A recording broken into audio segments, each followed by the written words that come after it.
Hi everyone, today I'd like to show you how we're making our butternut squash gnocchi in-house. For the butternut squash gnocchi, it's a very simple recipe. It's basically butternut squash, potato, and flour. So we started our base. So for the base, all you have to do is you take 900 grams of potato. I prefer Yukon Gold because they don't have much moisture in it and much starch in it. You use some Yukon Gold potatoes, 900 grams, and you steam them together with 100 grams of butternut squash. When the potatoes in the butternut squash is steamed and soft, you just remove it and you put in the oven at 250 degrees Fahrenheit for about 10 minutes just to get all the excess moisture out of it. After that, you take that mixture and you just use a hand blender or a KitchenAid, whatever you have, and you make the base out of it by mixing it for about 3 to 4 minutes just until it's nice and soft and all the big pieces are broken down. You're always going to have a couple bigger pieces in there, but that's completely okay because when you make your gnocchi, that just gives you a little bit extra texture to it. So when you have your base ready, make sure the base is warm when you work it, because when the base is cold, it's going to be very, very difficult to take your flour and to incorporate your flour with cornstarch. So we have now 1 kilo of base ready. With this, we need 300 grams of regular all-purpose flour, 2 tablespoons of cornstarch just to get a little bit extra binding in it, and some kosher salt.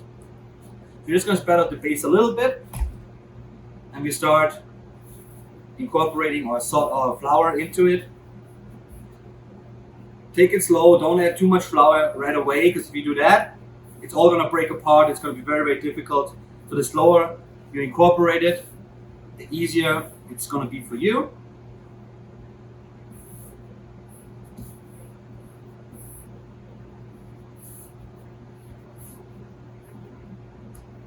After you have some flour, you can start adding some cornstarch to it. You just continue this slowly but surely until all ingredients are mixed in and you have one nice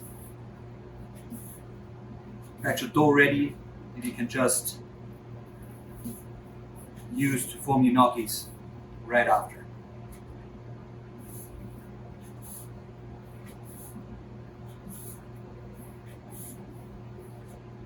What I always like to do is to flatten it out a little bit, put the flour on top and just fold it in. This way it's way less messy when you do it, which you will appreciate at home for sure, because I know for myself when I cook at home and I'm done, it always looks like a big mess. So just try to avoid this. Put it all in the middle. You can also make this in a KitchenAid if you have it, but I prefer doing it by hand because when you do it by hand, it's easier for you to get a feel for it when you need to add more flour or cornstarch to it. Again, it's not as messy because when you turn on your KitchenAid and you add the flour and everything, you're gonna have flour and cornstarch everywhere. And also one very important thing is when you work with potatoes in general, you don't want to overwork them. When you overwork your potato, you're gonna work all the starch out of it, and then it gets very, very sticky. You can see that when you make mashed potatoes and you whip them for too long, you get almost like glue. And this is just the starch that comes out of the potato when you work it for too long.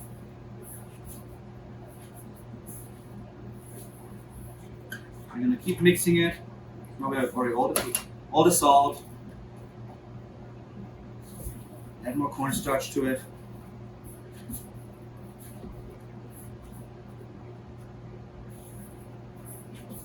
As you can see, the texture of the dough is changing already a little bit. It's not as soft anymore, so it takes a little bit longer to work everything in.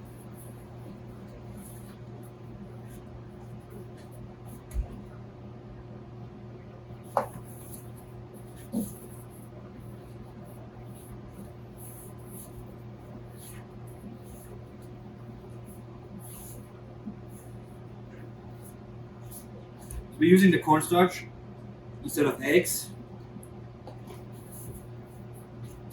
to make sure we accommodate all allergies. You can instead of use if you want to use eggs instead of cornstarch in your recipe, instead of using 2 tablespoons of cornstarch, you can use 2 egg yolks instead. But if you do that, you need to be careful because you may need to reduce your your flour a little bit, because right now we're using 300 grams, you may only need 250. But I just recommend just get 300 grams ready, and then when you get in there, when there's only like 50 grams of flour left, you can see how your dough is performing.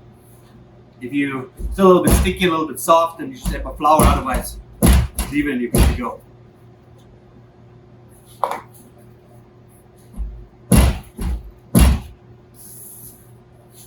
Here we go. So we have all our ingredients incorporated now. We look at it. So the dough is still somewhat soft. There's a nice texture to it now. So what we do now is we take our gnocchi dough. It's completely ready now. We're gonna wrap it in saran wrap and let it sit for about half an hour, just to cool down a little bit and just to rest, so all the ingredients can relax again. And then I'm gonna show you how we form our gnocchis. So when your dough is at room temperature, it's ready, so we can start shaping our gnocchi. To shape our gnocchi, all we need is something to cut the dough, a little bit more flour, and a fork. So what you're gonna do is just gonna cut smaller pieces.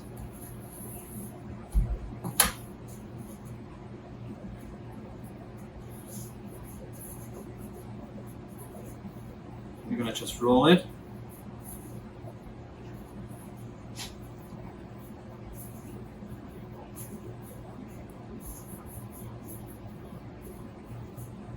The size that we want it to be.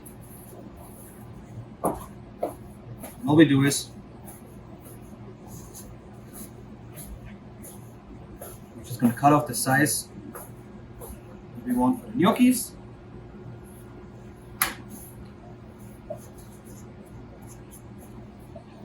Just make it nice and round. So for gnocchis, you can buy a gnocchi paddle, which is basically just a little piece of wood that you can roll your gnocchis over, but it's not really necessary because a fork is just as efficient as the paddle will be. So as soon as we have the little balls ready, we're going to take our fork, we put the gnocchi on the fork, we press down with the thumb to get the imprint, and roll it over. Again, we press the thumb, we're going to roll it over. Then when you see, we turn it around, that's your gnocchi shape. Again, you're going to put it on, press down, roll it over. Put it on, press down, roll it over. Make sure when you have your gnocchis ready there, just going to put a little bit of flour on it so it doesn't stick together. When you have all your gnocchis ready, just put them on a tray and freeze them. Because when you blanch them from frozen salted water, they will not stick together as easy as they would if you cook them from fresh. And also when you put them from fresh, they may deform again. So all that work you just put in, making a nice gnocchi shape, it's not in vain.